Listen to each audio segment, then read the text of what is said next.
Hey everybody, Jess Intuitive Angel Healer here with your Grounded. Thank you so much for joining our podcast today and welcome to another episode of Your Angels Are Talking. Are you listening?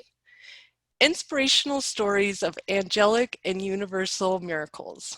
This podcast is all about the magic that the universe contains and helps to open your eyes and mind to the fact that we turn a blind eye to spirit, and this causes us to miss out on the joy and beauty each day holds. Abundance is all around us and comes in many different forms. But how often do we take the time to count our blessings, say thank you to the universe just for waking us up today, or just be content with the love inside our souls? If you were wondering or asking yourself right now, how do I break up with fear and embrace the miracle of my angels so I can create the life I desire? Well, the universe has brought you to the right podcast. Today, we have a very special guest, and her story may just turn you into a believer if you aren't already. So if you can please welcome Unica. Hey, how are you today? Hello. Thank you And for having me on your show. you are so very welcome. Thank you for being here with us today. Unica is from Jacksonville, Florida. She's a published author of a transformational book called Glow Up that she's going to be telling us all about.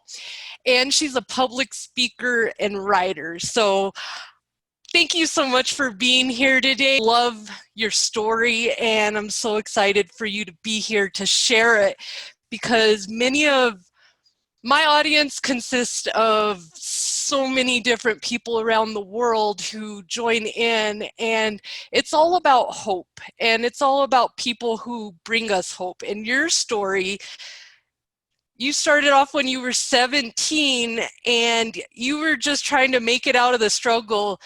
You stumbled into, like a lot of young girls, you stumbled into the dancing club. You came up through the foster care struggle, and your story just relates to so many people that I know, and I know you're going to bring so much encouragement today. So without further ado, we'll go ahead and hand it over to you, and you can tell us all about your journey. Thank you. Hello, everyone. My name is Unica. So my journey, I don't know where my journey actually started because I had a lot of bumps in the road and a lot of humble beginnings. But I would say that being in foster care took a major toll and was the major turnaround of my life.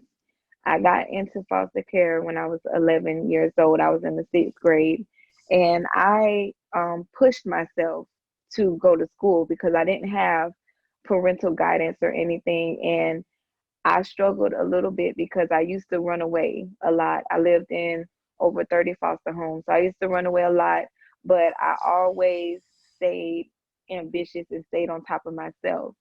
So I made it to the 12th grade, and unfortunately, I wasn't able to keep up financially with senior fees and prom and yearbook, cap and gown. I couldn't afford any of that. And the job that I had working at the flea market wasn't really able to do anything.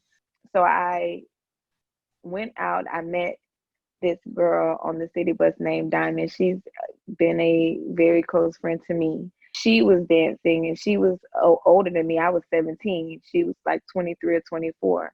And I used to always see her on the bus. So it was like a familiar face. So one day she said that she was going to work. So I said, well, where do you work? And she was like, I work at the Pony. And I said, well, what is that? So she said, it's a strip club. I'll show you, where it's at. So we actually passed by it on the city bus. And I told her basically my situation of how I was 17. I was about to age out of foster care, couldn't afford to graduate. And basically I was just out on my own. I was living in a foster home at the time, but the person who had me, I was almost 18. So they just really let me do what I wanted to do. So I started dancing in the club, and I was always headstrong. And although I went through the shuffle and buffles of trying to find out who I was, there was always something on the inside of me that always knew it was more. I didn't exactly know what it was. I was dancing and I became pregnant with my son. So I stopped dancing and I went to school, went back to school, got my GED and my medical assistant certification in phlebotomy. Good And job. I did that. I actually got hired at the doctor's office that I was doing my internship with. I got hired with them while I was interning. I went straight out of school to that. And at first it was good. I wish I would have been more grateful now that I think about it now. But the money wasn't what I was used to it being, is on a fast basis, basically like on an almost daily basis. And then I started getting that caught up with friends, and what turned into me working Monday through Friday and dancing on the weekends turned into me going to the club more than I could actually wake up for my job. So I ended up losing my job. And it was a reality check for me because I didn't really see anything wrong with working and dancing. But when that job was taken away from me and the dancing was back to being all that I had, that's when reality, sunk in with me. And I knew that I didn't want that to be my story. I knew that, it was more to me than being in the club. And I've always been very intellectual. Even as a little girl, I always liked to read. So I used to read when I was younger. I used to read Cheetah Girl series and stuff before the movie came out. Yeah. So as I got older, I shifted from the fiction series to nonfiction. So I started reading the Napoleon Hill, Robert Greene, Dale Carnegie, Dave Nice. Ramsey. I started reading all the great self-help and Yeah. motivational authors because I knew it wasn't as simple as me just leaving the club. It was a mental state because that's what I was used to for so Yes. long. And it was so easy, even though I had stopped dancing for a year, to have my son. When I got back, it was just so easy for me to fall, back in the groove. So mentally, I had to prepare myself. And when people change, they always talk about what they saw that they wanted to become that made them want to change. Or I saw this and I wanted to be like that, so that made me change. Well, my case was different. I saw what I didn't want to be, and I made a conscious effort to make sure that I did not turn into what I didn't want to be. I didn't want to, it was girls in the club that were coming in showing us their grandkids pictures, and I didn't want that to be for me. Not that it's anything wrong, because everybody has Oh, their own situations, but I just knew for me, for Unica, I yes. didn't want that for me. So it got to the point where I didn't tell anybody that I was going to stop dancing. I just literally spent my days looking for a job and went to the club at night. And when I finally got hired at a call center at a security company, that's when I stopped dancing. And at that time, I didn't know what I wanted to be. I just knew I wanted to be out of the club. And although I wasn't like a lawyer, a doctor, anything, people saw me change. People saw this girl that was in the club with me, or this girl that I remember dancing at a young age, and they saw me doing something different. And they asked me, how did you do it? And I'm always an open person when it comes to how to achieve, because Yes. I feel like today in society, people will try to hide, what they did to be successful because they don't want other people to know. And I didn't want to be like that. So that's why I made the glow up, because Yes. self reinvention and evolving is a journey, and there's so many aspects to it. But I wrote the glow up while I was beginning to change. So the methods that I used in the glow up really set the foundation. Nice. And I feel like that is important, setting a foundation, because some people don't know where to start. So in the Glow Up, I talk about finding your purpose and how to find your purpose. A lot of people that tell me they want to change, and I say, well, what do you want to do? And they tell me they don't know. So I have a method of coming up with ideas and being creative, and I put that in the book so that people don't have to say I don't know anymore. You actually have a format and a formula that you can go by to come up with new ideas. The way I set habits and just the things that I wanted to stop and the things I knew I needed to control. So basically, the Glow Up is the foundation that set my self-reinvention in motion. And I'm still not, where I want to be, but I am grateful that I am way beyond where I was. And I started this book tour, my virtual book tour, because when I first published my book, I had planned on a real tour. And, the pandemic and everything, shut everything down.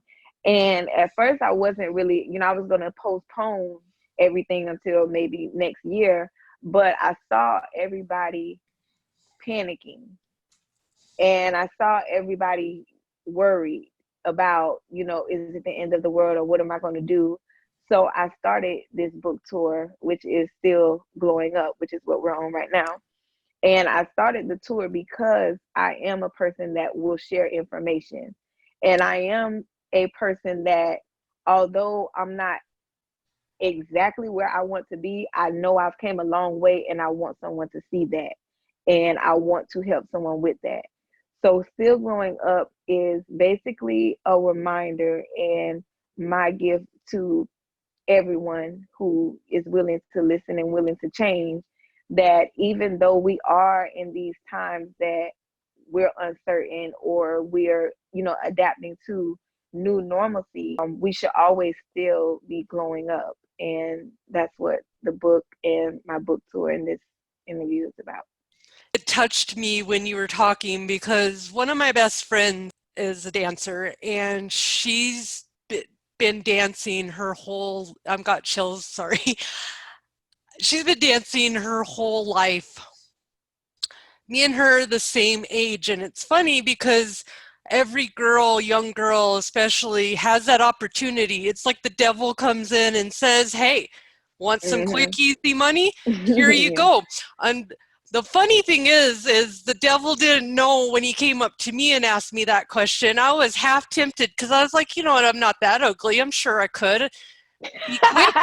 Be quick and easy to get some money, right? And that's what gets you in the thought of, hey, I can go take, thing that the devil wasn't expect is that I also have anger issues and I don't like guys touching me. Biggest issue is, like, I was in Dallas one time and I was in a club. That's the last time I ever wore a dress because I was walking up the stairs and some guy stuck his hand up my dress and I was like, what is this? Like, I'm just walking and that is not cool. So if I knew if I ever became a dancer, I would probably stick my stiletto in some guy's, I would just get kicked. I would get fired my first day because he would go to touch me and I would hit him. And I just know it. And that's literally what made me never try it because I was like, I know that I'm just too, that's not my forte, but my friend got stuck in it and she had the opportunity to have an actual music career, but unfortunately that took over her life because of the quick, easy money. And I love it that you came out of it because people don't understand. Nobody wants to be up there and be degraded. Nobody wants to do that. But you know what? It's really nice when you come home with $1,000, can pay your light bills and feed your baby, okay? Because I've been there before and I've had to look in there and make a can of corn look appealing for dinner, okay? Like, people don't understand that you don't get in there, it's out of necessity, by choice. Yeah, and definitely. Also, people don't understand. Another thing that kept me out of it is my friend would tell me, because she was in Texas and there's some pretty crazy clubs out there in the back scenes, and she told me she came out one day and a girl because there's jealousy back there. And she said this girl was jealous because this girl made a lot of money that night. She picked her up like a bat and busted out every light in the dressing room with her head. And I was like, wow, like that is, yeah, you don't even understand I mean, you understand it, but people don't understand the politics and the danger that goes within your job. That's what made me think. Just Yeah. looking at all of that, I started seeing everyone adding to their bodies and, you know, adding to their appearance. And I'm just like, I don't want to get to this space where I'm like, you know, I got to add all this stuff to my body and to enhance my body to keep up with the time. And people that get in it, they don't understand that it's a mental. It's a Mm-hmm. mental. A while for me, I can only speak for money, wasn't worth it anymore. Not being leaving the club at 2 and 3 o'clock in the morning, have to go pick up my son, waking him up to put him in the car, waking him up again to take him out the car to take him in the house, getting up, doing my makeup, and I can't even see my son go to sleep, or I'm hungover or I'm just tired because I got off at 3, so I'm sleeping until noon or 1 or 2 o'clock. And there goes my productive day because I have to be back at the club at 7 or 8. So it got to the point for me where I valued my son, I valued my self-respect, I valued my time. I felt like I was wasting time. And I felt Yes. like I had wasted so much time. When I thought back and I said, I was having my 26th birthday.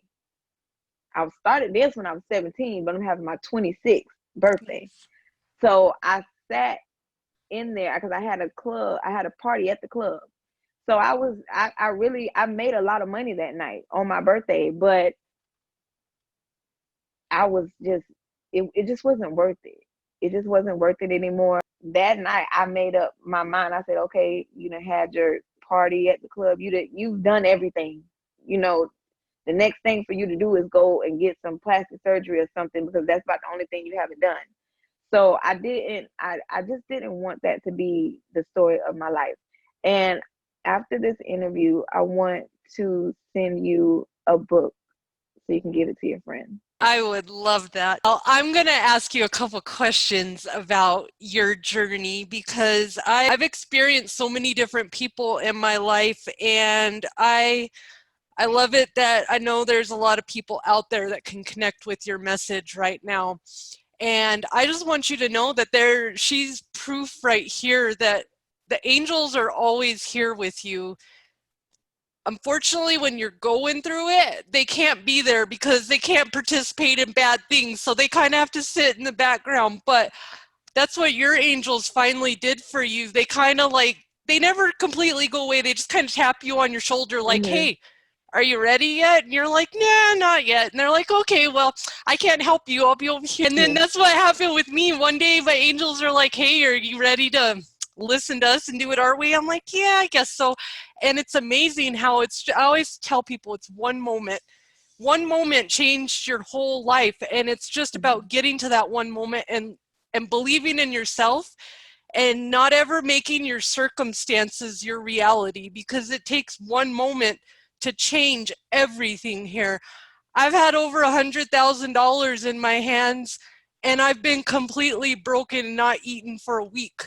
So that's what you have also found, that money, it can make you happy to an extent, but if you put all your energy into just that piece of paper and that Mm-hmm. money, that Yeah. money is just going to become a hindrance. And that's why you hear all these people that win the lottery and all these bad things happen, because they put so much energy into the money aspect. And being on my spiritual journey, I've done sales for 10 years, so I've gotten that taste of $3,000 a day, Yeah. and that's amazing.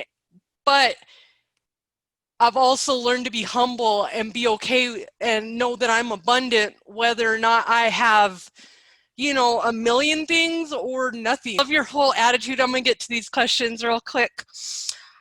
How has this experience changed your daily mindset? Because I know you're totally like, wake up some days and you're like, hey, I'm an author. I published a book. That is pretty cool to wake up and be able to say that. It's changed my mindset. I am proud, but it has changed my daily mindset because I am more mindful of what I do, because I know that people look at me and see change, or I am the change that people want to see. Sometimes I am very self-conscious of what I do, but it has definitely, going through what I went through, my mindset, I always look on the bright side of things now. Even when something goes wrong, I know I've been through way absolutely worse.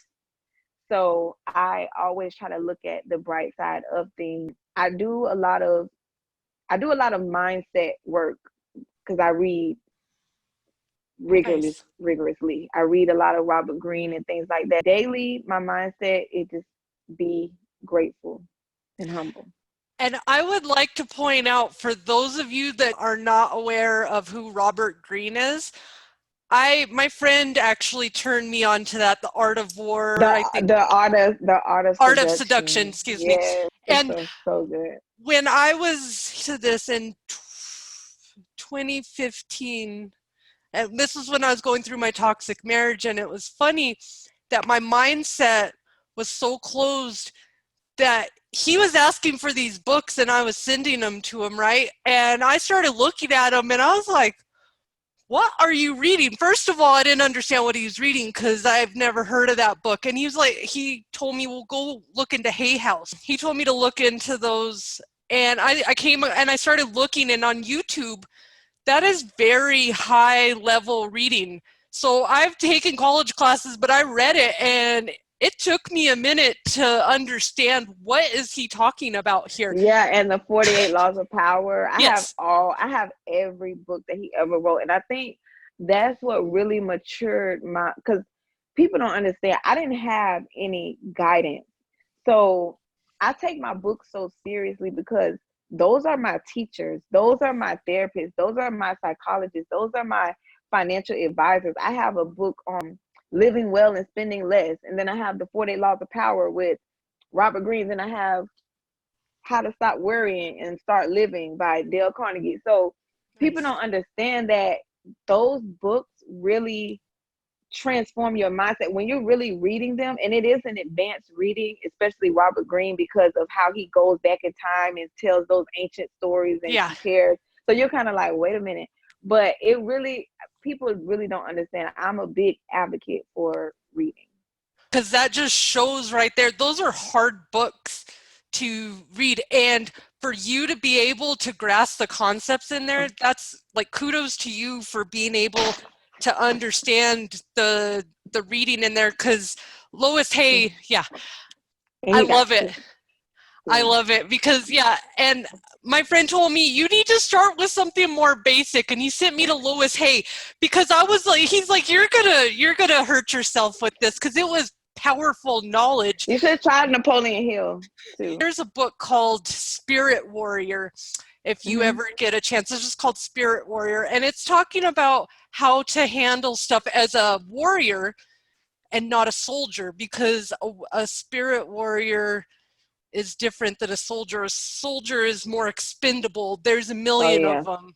Yeah. And that's because that's pretty much my spiritual awakening, is to learn how to take the higher road, learn how to have patience with the low Mm-hmm. vibration that don't understand, and let people expand in their space Yeah.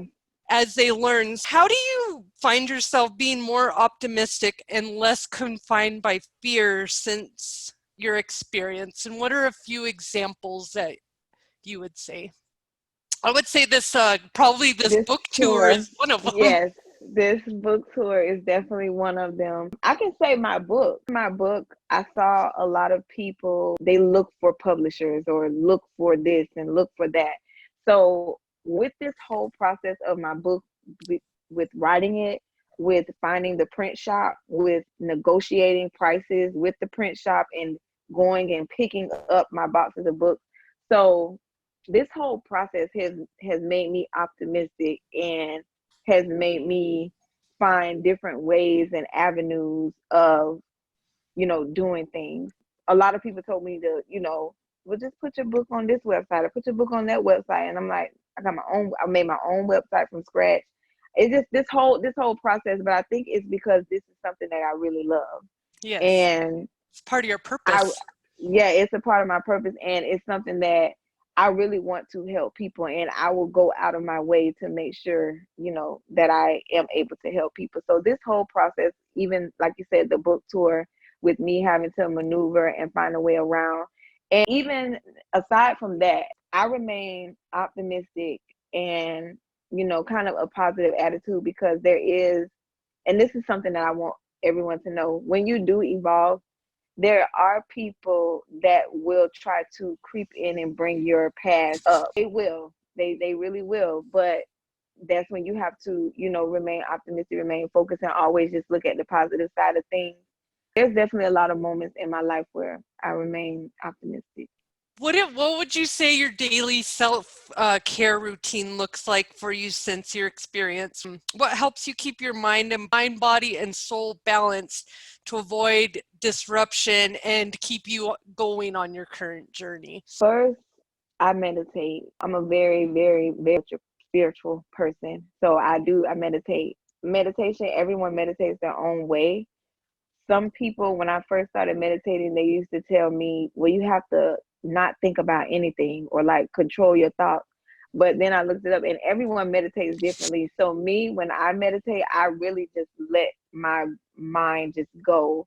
And I believe in some way meditation is a form of my creative process, because some of those thoughts that come and leave and come and leave are actually good ideas that I actually, put into play. Another thing that I do, with me being very spiritual, I didn't grow up with, my family. I grew up in foster care and things like that. And I just recently found my maternal mother's side of the family. Right now, for like self-care, I talk to my ancestors. I talk to my mom, my grandma, my uncles passed away. So I talk to my ancestors. I meditate and read. And I do point out to people, because that was my biggest thing, is I didn't know how to meditate because I'm a Pisces. My brain is on overdrive 24/7 talking to me. And especially if I'm stressed or I have anxiety, good luck on me meditating, because I'm not going to just be able to sit there in the silence. And my guy actually is the first person who, for one, taught me how to hear that silence. You listen for the silence, kind of like, the best way he put it to me was, when you're waking up and the morning sun comes and the first ray of light that hits over, right before it hits over, you get this weird silence. That is silence that I listened to, and that was able to connect with that silence of it. But I also let people know that there's different forms. So if you get a journal and you write, if you're writing is a form of meditation, listening to music is a form of meditation. Whatever makes you sit there and still, you can sit there and actually daydreaming, staring off. Yeah. And people, I've always been told something about daydreaming my whole life, and it's funny that that's the biggest meditation thing there is out Mm-hmm. there.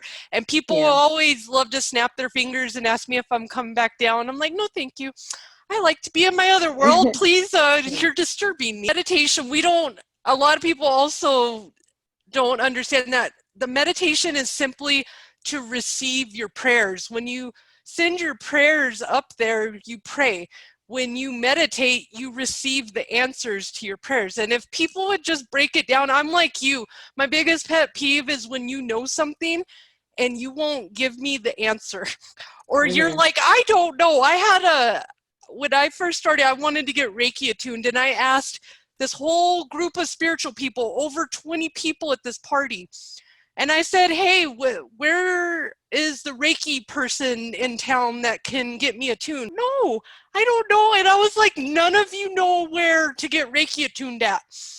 Okie dokie. So my biggest pet peeve, and that's why I do this series, that's why I do You're Grounded, and that's why my big mouth is out here telling people stuff, because I can help you get to wherever you need, and I will never hold back the information. And if I don't have it, I'll go find somebody else that has it, because you'll learn as people go on their spiritual journeys and start getting grounded back, that there's enough people out here for everybody. And there's people that like me, there's people that like you. Everybody's got their own little spirit team.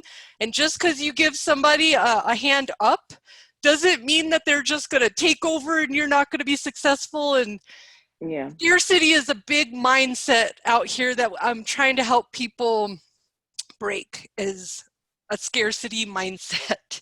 So we're going to wrap this up for you. What would you say is the most important takeaway you have for our audience about the power of spirit and the beautiful miracle that it contains? Like the power of spirit. I feel like people should think more inward than out. We as people base a lot of things off of what we see instead of what makes us feel good. And I feel like if we lived in a world where people worked from the inside out and, follow what's within instead of being so easily jaded and persuaded by, everything on the outside, I feel like the world would have a stronger mentality and we Yes. would be in a much better place. That's my hope for the future, is that everybody just drops their fearful mindset that's out there. And drop the mindset of wanting to be like something else. It's okay to be different. It's okay to be yourself. It's okay not to be what everyone is used to seeing. And that's where it goes to being within instead of trying to keep up with appearances or be like what you see on the outside. I feel like people should, whatever they do, start doing stuff from within. I love your message. How can people get a hold of you if they want to? I know you're on Instagram, and especially if they want to get your book. So where are your websites? My website is missunika.com, MSUNIQUEKA. On my website, there's the book that you can purchase. I also have a ebook. So if you don't want to wait on a physical copy in the mail, you can download the ebook through my website. There's also a blog where if you want to follow my book tour, the interviews that I do, I make a blog post on my website describing the podcast and the interview that I did. So if you want to follow the tour, you can subscribe to my website. I have my Instagram is Unika University and also Miss Unika. And my Facebook is Unika Chandrell. And my Twitter is Unika Cartel. All of those links will be at the bottom. Also, the link for her book. So if you guys want to help support this awesome girl, please buy her book. It's like $18. So totally worth it. And, even if you don't need it for yourself, buy it for your friend, because it is that awesome. And you'll know that you supported a very awesome writer to do more inspiring things. So thank you so much today, Unika, for being here and sharing your story. I'm so excited to have you here. Thank you as well. There you have it, beautiful souls. Another powerful hour of angelic miracles that you have just personally witnessed. I have goosebumps. I've had goosebumps this whole time. Angels are definitely surrounding this beautiful podcast. And I would like to express my gratitude, as I do it at the end of every episode, to all my archangels, my spirit team, and my creator, as we wrap up this podcast, and say thank you for always being there, even when I had a hard time believing. Thank you. And thank you, beautiful souls, for tuning in to another miracle-filled episode of Your Angels Are Talking. Are you listening? Inspirational stories of angelic and universal miracles. Tune in next week to share in on more of the love and miracles that our angels create for us daily. This is Jess, Intuitive Angel Healer, sending all of you beautiful souls love and light out there and healing angel vibes. Until we meet again, next time. Take care. Love and light, everybody.